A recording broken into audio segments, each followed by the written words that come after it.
Okay, guys, I actually have an interesting story to tell you. I have actually already played World 3 of Ninji Jump, except I sort of screwed things up. Before I actually uploaded the videos of me playing World 3 of Ninji Jump to YouTube, I deleted them by accident along with all the other videos I had actually uploaded. So yeah, I forgot to upload some and I lost them forever. Oh yeah, this level is pretty hard.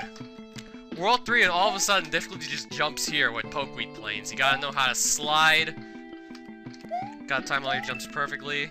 I had to jump over that pokey, that wasn't easy. I struggled on this level a lot during the first recording because actually I was blind. Now I actually kinda know this level a bit more. Doesn't mean I'll beat it though, but I'm gonna stand a better chance now. Ah, freaking Yoshi. I thought my files were lost forever when I deleted them from the recycle bin. So I did a quick Google search to see if there were a way to recover deleted files, and turns out there were actually quite a few. In fact, I ended up finding this program. I think it was called Yodot File Recovery or something like that. So I go and test it out. It shows that I can actually recover Ninja Jump 3 and 4, that's what they were titled, so yay! I can recover the files! And then when I go to recover the files, I die, of course, because this is such a hard level. And when I go and try and recover the files, I'm informed that I have to buy it. At first, I try and see if I can maybe crack it, but then, then again, I just turn back considering, what if it infects my computer, and then I just go and buy it.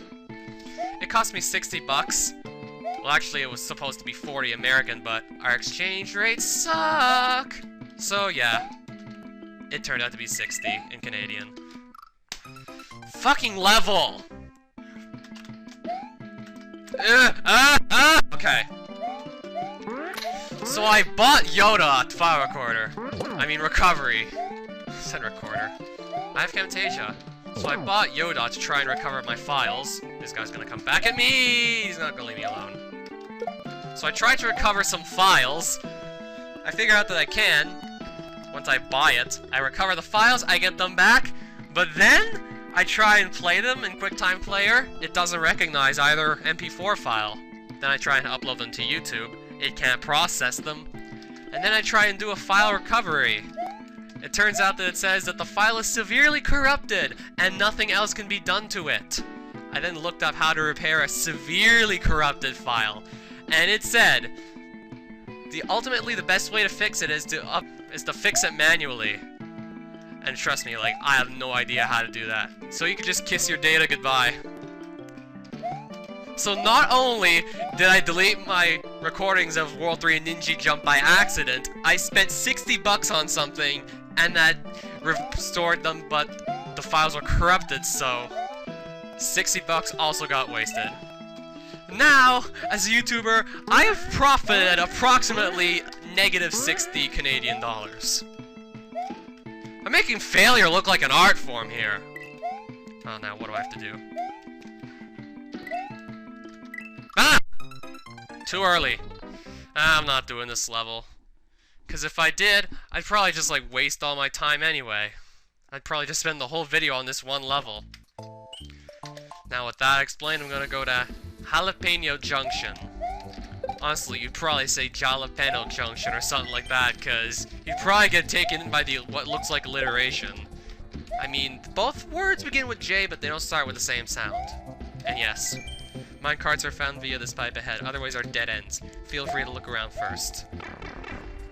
But I already know that the level is pretty much this. The minecart. Now you're going super fast, and of course, it's still one-hit deaths.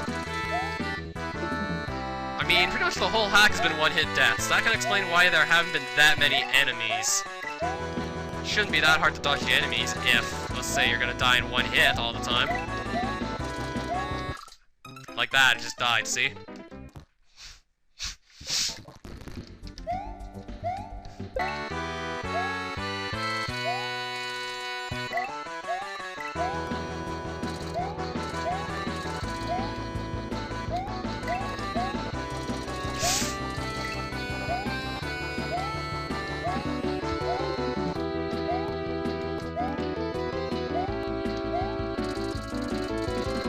Ninji! Okay, we did it. Whoa! Ah! Ah!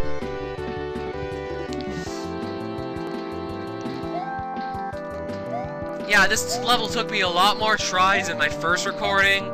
Granted, I've actually beaten it once before, so of course it would be easier the second time around.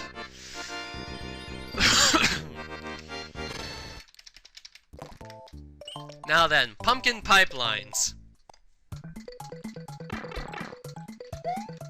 This looks rather strange. So essentially it looks like pumpkin plants mixed with acid. Not something I ever thought I'd be seeing. Oh, and of course we have to dodge those little acid fireballs from the pumpkin plants. I don't know why a pumpkin would be shooting acid, but okay, it happens. Sometimes. It happens if the creator wants it to. Pretty cool looking level though, especially with those pipes in the background. I'm willing to bet that's actually layer 3.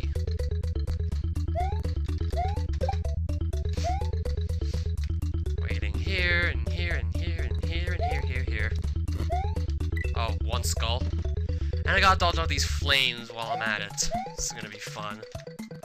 Let's go up. It's probably gonna be safer up there. Okay. I could've got that berry if I would've risked it, but I actually just want to beat the levels. Because it doesn't look like it's gonna be an easy feat.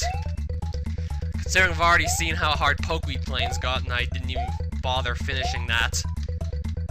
Not even in my first recording did I actually get to the end of it, so...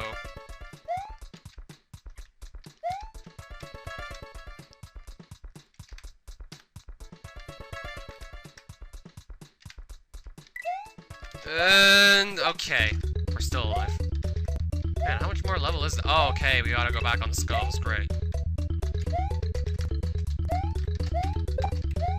Oh no, get in your pipe! Good. I mean, I don't want to die. I've probably done most of this level anyway. Get on the skull. Don't die to the plant. And there's probably the pipe where it all ends. Yup. Now I just have to go get it. Got it! Yes! Fig Fort. Double Fs. Yeah, I just noticed.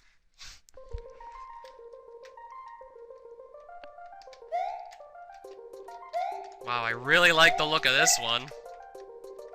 Oh, really, this looks beautiful. And saw we gotta dodge it. Get on the ground, go under the spikes. Get off the... jump on this. Yada yada blah blah blah. So it's pretty much a matter of knowing when to be on the platform and off the platform. And of course, dodging all these other enemies while you're at it. That's another 3-up berry if you want to risk it. I'll just go under because that's the safest way to go. Dig and Chuck. He's gonna throw rocks, so I don't want him. Ah! Ah! Oh, okay, I didn't quite go.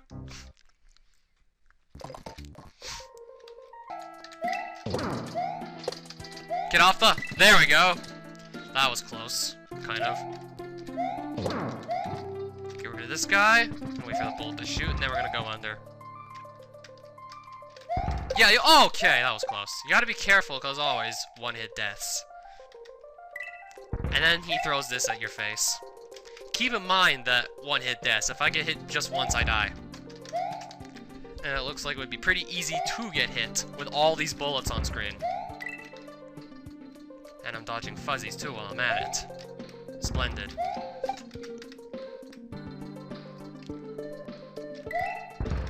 Crazy thing is, I never actually died in this segment during my first recording. I guess I'm naturally just good at dodging shit tons of bullets. Alright, there we go.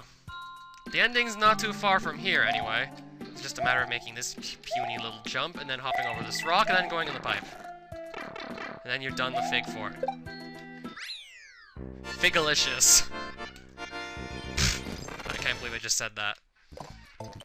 SB Steamwork. Yes, one of dudes did say that one of his levels was a work in progress. This being the one. It doesn't actually end. Once it stops scrolling, we'll have reached the end of this demo. And it looks like there's boomerang, so you gotta do a bit of waiting, I guess.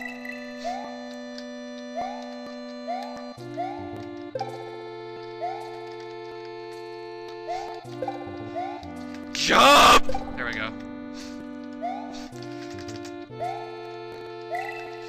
So yeah, more waiting for boomerangs. Even in a hack where you're playing as a ninja, it still happens. You can almost always count on someone putting the boomerang, it seems.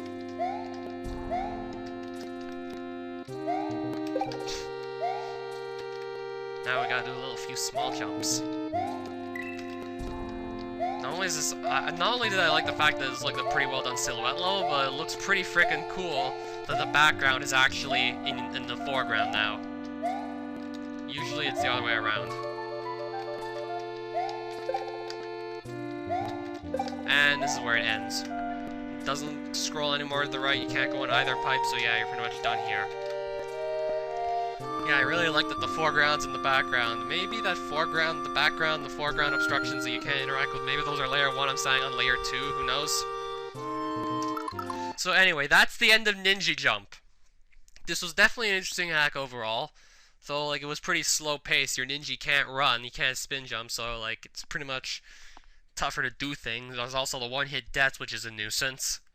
Yeah, trying to imagine completing like a whole level without getting hit once. It seems crazy. Well, at least the levels are designed in such a way that it's not too insane. There's not too many enemies to deal with anyway at once. It's relatively simple overall. But I feel like some levels, like, well, Pokeweed Plains, I couldn't even beat that one. Then there was the auto-scrolling part with the pendulum platforms and Truffle Tower. I actually had to predict that ahead of time to get past those. Because if I was like too slow, then I'd have to wait for the pendulum to come back, and then by that time the screen would just push me off.